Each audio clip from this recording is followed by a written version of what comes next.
오늘 저희들은 예수님의 족보를 통해서 예수님이 어떻게 rising, 일어나시는가를 살펴보게 됩니다. 저는 저희 할아버지로부터 너는 김해 김씨 사면파 김수로 왕의 26세 손이라는 말을 계속 들어왔습니다. 예. 그리고 제가 그래서 인터넷에도 김해 김씨 사면파를 이렇게 찾아보니 요즘 족보 인터넷에도 다 나옵니다. 예. 김수로 왕 금관과야를 일으킨 왕이고, 예, 제가 26세 손이라는 거예요. 예, 제가 지금 왕족 출신이라는 걸 말씀드리는 겁니다. 김유신 장군이 13대로 돼 있었어요. 13세. 13세가 김유신 장군이고 내가 26세면 그 사이에 13대밖에 없나 조금 이상하다 싶어가지고 찾아보니까 제가 26세 손은 아니었습니다. 그 김에 김씨 비슷한 사람 쭉 이렇게 나오던데 70 몇 대 손 이렇게 되는 거예요. 저는 사면파의 26세 손이었습니다. 예. 우리 할아버지가 헷갈리셔가지고 그렇게 말씀하시지 않았나.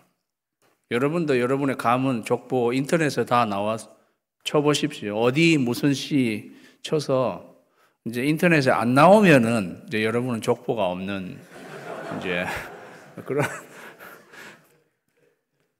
예수님은 오늘 예수님의 족보에 의하면 예수님은 아브라함의 42대 손이십니다. 물론 정확성이 약간 떨어져요. 임의로 42대, 14대, 14대, 14대를 맞춘 그런 의미가 있지만 아브라함의 42세 손, 그리고 다윗의 28세 손으로 족보에도 저희 족보에도 김유신 장군을 중시조라고, 그래서 시조가 있고 그 가문에 좀 뛰어난 사람을 중시조라고 이렇게 부르는 것 같았어요. 그런 의미에서 예수님의 족보도 보면 시조는 아브라함이고요. 예, 중시조에 해당하는 사람은 다윗 왕, 그렇게 되는 것입니다. 저희 할아버지는 종종 저에게 네 이름은 족보에 있다. 그런데 네 누나 이름은 없어. 예, 여자의 이름은 없다 하는 거를 저에게 종종 말씀하셨습니다. 요즘은 족보에 여자 이름 올린다고 합니다. 예수님의 족보에도 여인의 이름이 등장하는 것을 저희가 보게 되죠. 오늘 예수님의 족보를 통해서 하나님은 우리에게 무엇을 말씀하시는가 하는 것을 저희가 생각해 보기 원합니다. 1절에서 아브라함과 다윗의 자손 예수 그리스도의 계보라. 헬라어 원문을 정확하게 하면은 다윗의 자손 그리고 아브라함의 자손 예수 그리스도의 계보다입니다. 예. 우리말에는 자손이란 말을 나와 있는 것을 그냥 하나로 합치고 아브라함과 다윗과 아브라함의 순서가 바뀌어져 있다. 우리말을. 근데 이것은 사실은 이 순서가 굉장히 중요한. 시조가 사실은 아브라함이고 중시조에 해당하는 사람이 다윗이지만 아주 의도적으로 마태는 다윗을 먼저 앞세우고 있습니다. 예. 그게 중요하기 때문에 그런 거죠. 다윗의 자손이라는 게 중요하고 아브라함의 자손이라는 게 중요하다라는 의미에서 순서를 바꾸어서 그렇게 이야기하고 있습니다. 다윗의 자손이라는 게 왜 그렇게 중요한가? 경건한 유대인, 이때 당시에 예수님 당시에도 경건한 유대인들은 이렇게 3번 기도했다고 합니다.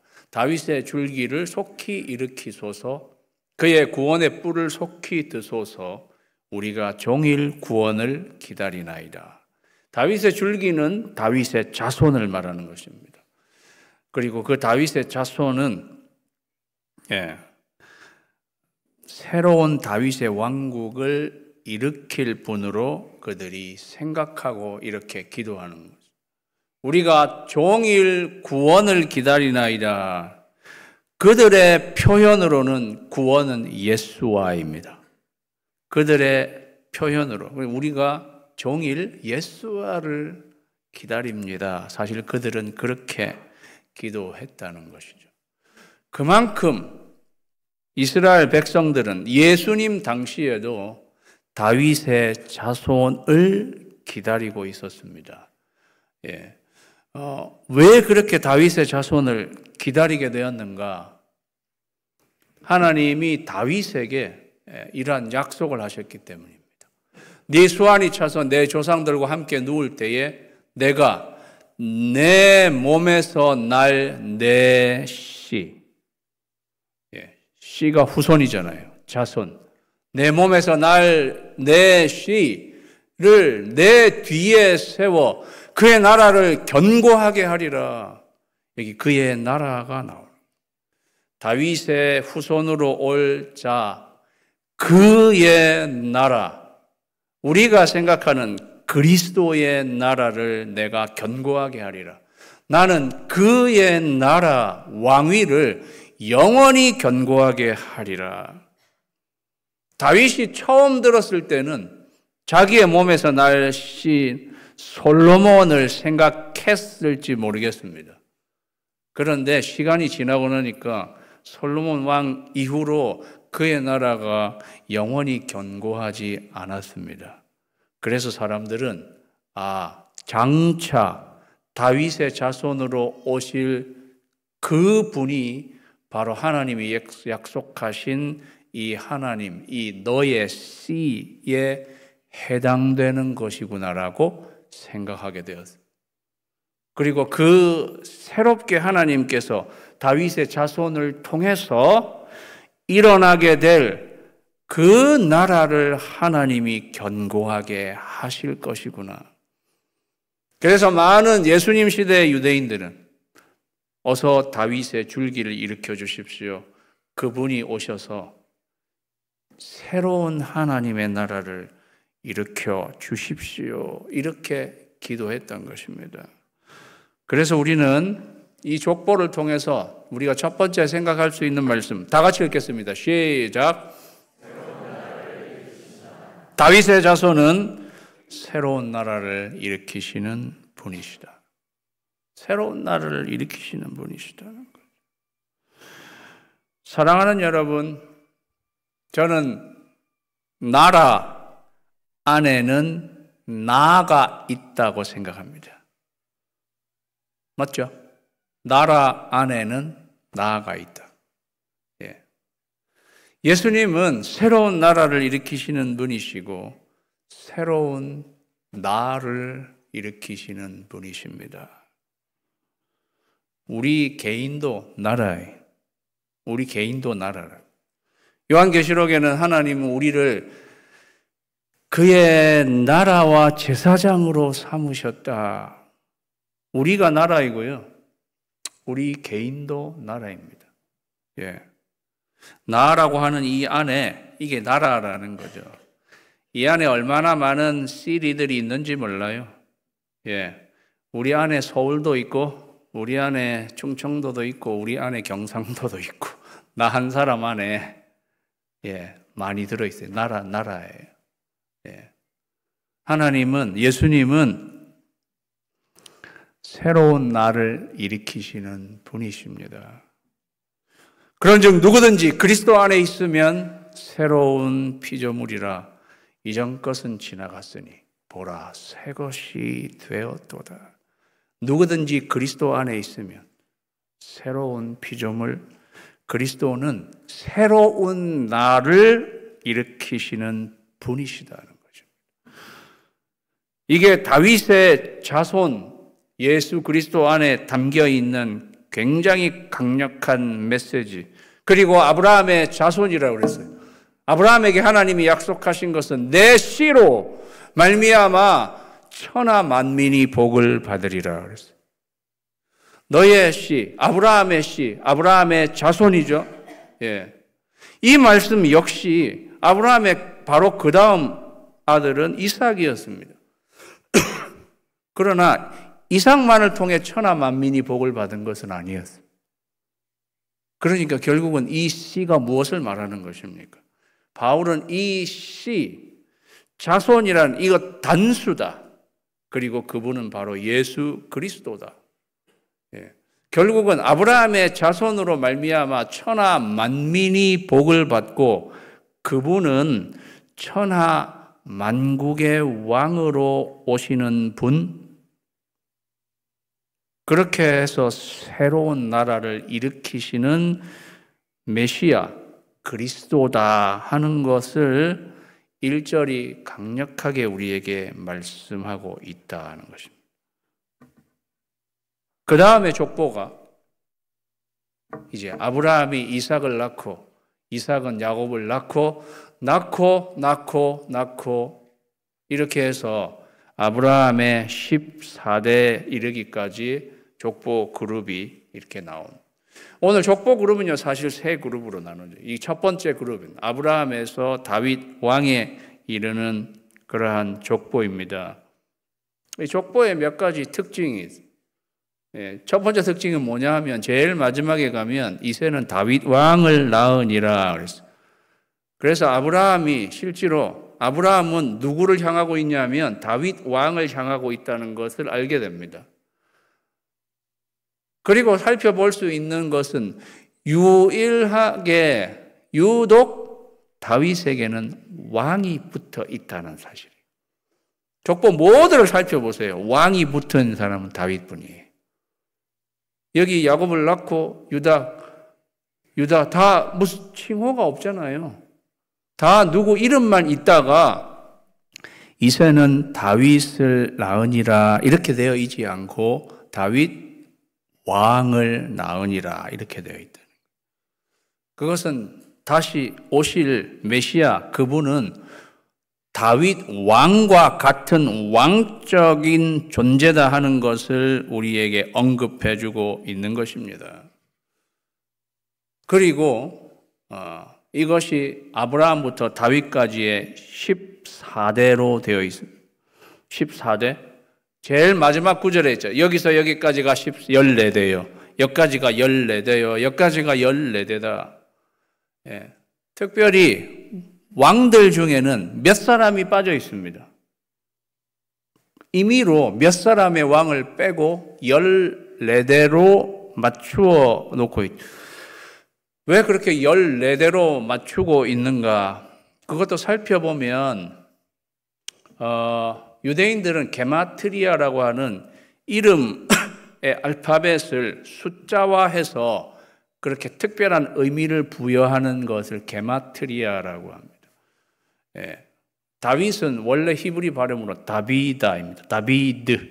다비드예요. 예. 쉽게 말하면 다비드, 영어식으로 표현하면 A, B, C, D 이렇게 나가는데 D에 해당하는 히브리어는 4예요. 숫자가 4. 다비다. 다 앞에도 4고 뒤에도 4. B에 해당하는 것은 6입니다. 예. 그러다 보니까 다윗이 14이 나오는 거죠. 그러니까 이때 당시의 사람들은 이거에 굉장히 익숙해 있는, 예. 그래서 나중에 우리 요즘 그 요한계시록 묵상하고 있는데 짐승의 수는 666이다 이렇게 해서 그거 네로 황제 그거를 게마트리아식으로 하면 666이 나오거든요. 뭐 그런 식으로까지 이해를 하기도 하는데 어쨌든 이러한 방식으로 이해하는데 굉장히 익숙했던 사람들, 이거는 딱 다윗을 아주 상징적으로, 그러니까 이 족보가 사실 다윗 왕에게 굉장히 맞춰져 있다는 것을 우리에게 알려주는 면이 있다는 거죠. 그리고 특징적인 것 중에 야곱은 유다와 그의 형제들을 낳고 요시야는 여고냐와 그의 형제들을 낳으니라 라고 되어 있는 부분입니다. 여기 딱 2번 형제들을 언급하고 있다는 거죠. 형제들을 언급하고 있다. 예. 잘 보시면 야곱은 이스라엘이잖아요. 그리고 야곱이 낳은 유다와 그의 형제들 12이었습니다. 그리고 그 12 형제가 사실은 이스라엘의 기원이 되는 거죠. 이스라엘은 구약의 하나님의 나라입니다. 예. 그러니까 이 형제들이 의미하는 것은 새로운 나라의 백성들이 출현할 것이라는 것을 이야기해 주는 것이다. 이게 형제들의 의미입니다. 형제들의 강력한 의미입니다. 예수님이 말씀을 가르치고 있으실 때에 바깥에서 예수님의 어머니와 형제들이 와가지고 예수님을 끌어가려고 했습니다. 왜냐? 주위의 사람들이 너의 아들 미쳤다, 귀신 들렸다, 뭐 이런 식으로 이야기하니까 저 아들을 저렇게 가만히 놔두지 말고 좀 니네 집안에 그냥 데리고 가서 집에 아주 그냥 처박혀 있게 하라. 사람들이 성화를 하니까 어머니와 형제들이 예수님 데리러 온 거였어요. 그때 예수님이 거기다 대놓고 자기 앞에 모인 사람들에게 이야기했습니다. 누가 내 어머니고 형제들이냐? 예. 내 앞에서 말씀을 듣고 하나님의 뜻대로 행하는 너희들이 내 어머니요, 내 동생들이요, 내 형제들이다. 이렇게 이야기하죠. 그 말은 하나님의 나라는 하나님의 말씀에 순종하고 하나님의 뜻대로 행하는 그 형제들을 통해서 그들이 하나님 나라의 백성이고 그들을 통해서 하나님의 나라가 이루어진다는 것을 예수님이 이야기하신 거는 여기에 나와 있는 그 형제들이 그런 의미를 갖고 있으면 예수님과 12 제자들이 결국 이 하나님의 나라를 이루게 될 사람들 그리고 그 이후에 그 예수님을 따를 저와 여러분도 이 하나님 나라의 백성 안으로 들어오게 되는 그거를 알려주는 의미, 그것이 바로 이 형제들이라는 것입니다. 더불어서 우리가 잘 아는 대로, 이게 먼저 나와. 잘 아는 대로 예수님의 족보의 특징 중에 뚜렷한 특징 중에 하나는 여인들의 이름이 나오는 것입니다. 그것도 4명, 그리고 맨 마지막에 마리아까지 합히면 5명. 특별히 여기 부분에, 중앙 부분에 나오는 4명의 여인, 다말, 그 다음에 라합, 그 다음에 룻, 그 다음에 이름이 나와 있지는 않지만 바스바인데 우리아의 아내로만 나와 있는 4명의 여인들. 그리고 이거를 통해서 주시는 메시지는 무엇인가? 이 여인들을 잘 살펴보면 여인들에게 특징이 있어요. 첫째는 여인들이에요.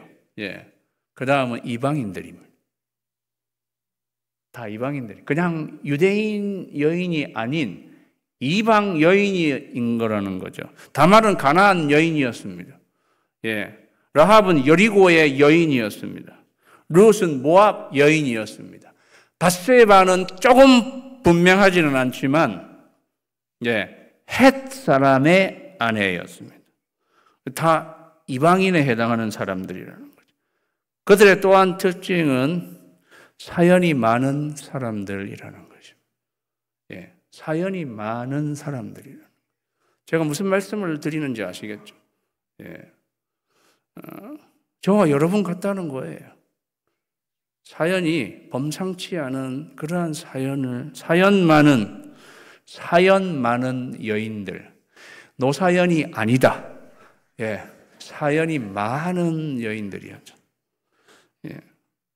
그리고 믿음이 굳센 여인들이었어요.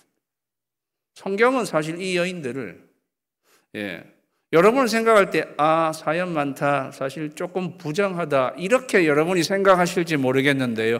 성경이 바라보는 이 여인들은 믿음이 굉장히 굳센 여인들입니다. 그러니까 이 여인들이 예수님의 족보에 들어와 있다는 것은 하나님의 새로운 하나님 그리스도가 일으키시는 그의 나라에 이러한 이방인과 사연이 많은 그러나 믿음의 사람들을 그 하나님의 나라에 포함시키시겠다는 예수님의 강력한 의도가 들어있는 거죠. 그러한 예수님의 나라는 어떠한 나라인가? 다 같이 읽습니다. 시작. 그게 자비의 나라라는 거예요. 이러한 사람들도 내 나라의 백성이 되도록 예. 이스라엘 구약의 생각만으로는 결코 이렇게 될 수 없는, 이방인들이 어떻게 하나님의 나라에 들어가요? 모압과 암몬 자손은 이스라엘 총회에 들어오지 못한다. 율법이었습니다. 그게. 룻은 모압 여인이잖아요. 그런데도 이들이 하나님의 나라 안으로 들어오게 되는 것은 자비의 나라죠. 자비의 나라죠. 하나님의 은혜와 자비의 나라. 그래서 예수님이 강력하게 말씀하셨던 말씀 중에 하나는 나는 자비를 원하고 제사를 원치 아니한다는 것이었어요. 예수님의 나라는 엘레오스의 나라입니다. 엘레오스, 자비, 자비의 나라. 사랑하는 여러분, 나라 안에는 나가 있다고 말씀드렸어요. 예수님은 자비의 나를 일으키십니다. 우리는 어느새 예수님의 자비는 그냥 사라지고 내 안에 분노와 다툼만 이렇게 일어나 있었던 것은 아닌가. 예수님은 자비의 나라를 일으키시는, 자비의 나를 일으키시는 예수님이시라. 그 다음 단계, 다윗 왕으로부터 14대에 걸친 왕의 족보가 나오는 것을 보게 됩니다. 다윗은 우리아의 아내, 여기 우리아의 아내는 사실 밧스바, 우리아의 아내에게서 솔로몬을 낳고, 솔로몬은 르호보암을 낳고, 이 왕들 다 이 왕들이에요. 그러니까 마태는 다윗 왕으로부터는 왕의 족보로 이렇게 이어지는 것을 보게 됩니다.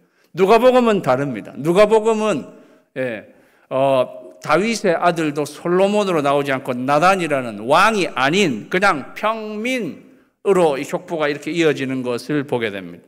그래서 누가복음은 같은 예수님의 족보라도 평민의 족보로 이렇게 다루어지고 있고, 마태복음은 왕의 족보로 이렇게 다루어지고 있는 것입니다. 이거를 먹는 음식으로 표현하면 누가복음은 된장국에 해당하는 거고, 마태복음은 뭐 십전 대보탕 뭐 이런 거에 해당하는 그런 건데, 이 두 번째 그룹의 중요한 것은 십전 대보탕이 중요한 게 아니라 다윗 왕국으로 다윗에서 시작됐는데 제일 밑으로 가보면 바벨론으로 사로잡혀 갈 때에 이렇게 나온다는 거예요. 요시야는 요고냐와 그의 형제들을 낳으니라. 바벨론으로 사로잡혀 간다는 것은 다윗의 왕국이 사실은 완전히 기울어서 쇠퇴하고 망하고 무너지고 흩어졌다는 것을 이야기해 주는 것입니다. 그러니까 이 족보의 중간에 나타난 이 부분은 사실 슬픈 이야기입니다. 이걸 한 줄로 표현하면 이렇습니다. 아브라함으로부터 시조로 시작해서 다윗 왕의, 그는 통일 왕국의 기원인, 아브라함은 이스라엘의 기원이 되는 분이 시조고, 거기에 중간에 다윗이 왕국, 통일 왕국을 이룩하면서 탑으로 있었는데 결국은 바벨론으로 이렇게 망해서 흩어지게 되었다는 것을 이야기해 주는 거죠. 그러면 이거를 이야기하면서 족보가 계속 이어지는 것을 생각할 때 다시 오실 아브라함의 자손, 다윗의 자손은 어떤 사람이겠냐를 알려주고 있는 거죠. 다 같이 읽겠습니다. 시작. 맞죠? 다윗 왕국으로 상승했다가 다시 기울어진 나라를 다시 일으키실 분일 것이다. 상승을 기대하는, 상승을 기대하는. Rising Christ가 그 나라를 다시 상승시키실 것이다. 나라 안에는 나도 들어있다고 계속 말씀드렸습니다. 사랑하는 성도 여러분, 혹시 여러분 안에 여러분, 나도 무너져 있는 것은 아닌가 하는 것입니다. 우리는 시간을 살아오면서 처음에는 다윗 왕국처럼 확 세워졌는데 사실 인간의 왕국은 결국은 무너진다는 것을 말해주는 거예요. 인간적으로 세워진 나 어느 순간에 무너지고 그 무너진 나를 일으키시는 분도 예수님이라는 거예요. 예수님께서 다시 오셔서 무너진 저와 여러분을 일으켜 주시기를 주님의 이름으로 축원합니다. 이스라엘 백성들이 무너진 자기들의 나라를 로마 그 옛날에 바벨론으로 그렇게 흩어졌지만 지금은 로마의 속박 아래에서 신음하고 그래서 이 나라를 다시 일으켜 주실 예수 그리스도를 그들이 기다렸다는 거예요. 마지막 족보의 마지막 파트는 바벨론으로 사로잡혀 갔지만 그 생명이 가문이 완전히 끊어진 것은 아니었습니다. 그래도 가문이 살아있었습니다. 하나님이 살려주시는 거예요. 그래서 또 낳고 여기도 14대 맨 마지막 절에 가면 엘르아살은 맏단을 낳고 맏단은 야곱을 낳고 야곱이 요셉을 낳은 것입니다. 그죠? 그 희한하게 예수님의 육신의 아버지에 해당하는 요셉의 아버지가 야곱이었습니다. 그런데 구약 성경에도 똑같이 사실은 야곱이 요셉을 낳은 거잖아요. 희한한 조화를 하나님이 맞추셨다고 할까요? 그렇게 해서 요셉을 낳았는데 그 다음 제일 마지막 구절 마리아에게서 그리스도라 칭하는 예수가 나시니라 그랬어요. 앞에까지 있던 패턴이 있어요. 누가 누구를 낳고 해요. 그리고 다 남자가 남자를 낳고 해요. 그러니까 그 패턴으로 가려면 요셉이 예수님을 낳으니라 이런 패턴으로 가야 이게 극히 정상적인 건데 여기에 와서 그 패턴이 완전히 깨어지고 마리아에게서 그리스도로 칭하는 예수가 나시니라. 모든 인간은 남자의 개입으로 출생하게 되어 있습니다. 모든 인간은 남자의 개입으로 출생하게 되어 있습니다. 그런데 예수님은 출생하시는데 남자의 개입이 없었습니다. 순 여자에게서만 나셨습니다. 그 말은 하나님이 개입하셔서 낳으신 거라는 것입니다. 우리는 그것을 동정녀 탄생이라고 하는 것입니다. 사실 다 아는 내용인데요. 맞잖아요. 족보에서 계속 알려주는 것은 남자가 남자를 죄송합니다. 이상한 의미로 생각하지 마시고 어쨌든 여기에 스룹바벨이 아비후스를 낳고 아비후스 엘리야김을 낳고 물론 이것의 의미는 그 아내를 통해서 낳고라는 의미예요. 이렇게 되어 있잖아요. 그런데 유독 요셉은 예수를 낳고가 아니고 예수님이 나시는 데는 남자의 개입이 전혀 없다. 그것은 하나님만이 개입하신 것이다. Divine Intervention으로만 나신 분. 이 지구상 유사일에 유일한 한 분. 남자의 개입 없이 여자에게서만 나신 분. 그래서 때가 차면 하나님이 그 아들을 보내사 여자에게서 나게 하시고 그거를 동정녀 탄생이라고 말하는 거죠. 동정녀 탄생에는 굉장한 메시지가 있는 것입니다. 아직까지 기독교 내지는 교회에 익숙하지 않으신 분들도 많이 계실지 모르겠는데요. 동정녀 탄생 그 하나가 우리는 세상의 어떤 종교와 완전히 다른 종교라고 불릴 수 없는 그러한 것이 기독교라는 것을 알게 됩니다. 예수님은 순 여자에게서만 나신 분입니다. 인간적으로는 절대 가능하지 않은. 그렇기 때문에 예수님은 소위 4대 종교라고 말하는 이슬람교, 유교, 불교, 모하메드, 석가모니, 공자, 소크라테스하고 비교할 수 없는, 아예 비교할 생각을 하지 말아야 하는 교회와 기독교는 그런 곳입니다. 동정녀 탄생. 하나님이 보내신 분, 하나님이 일으키신 분이라는, 그분이 바로 예수 그리스도입니다. 우리가 오늘도 기다리는 예수 그리스도는 2000년 전에 오셔서 새로운 나라를 일으키시고, 자비의 나라를 일으키시고, 무너진 나라를 일으키시는 하나님이 보내신 하나님의 아들 예수 그리스도. 그분이 이 성탄의 계절에 지금도 우리에게 오셔서 새로운 날을 일으키시고, 자비의 날을 일으키시고, 무너진 날을 일으키시는 그러한 축복이 저와 여러분에게 있기를 주님의 이름으로 축원합니다. 기도하겠습니다. 이 시간 기도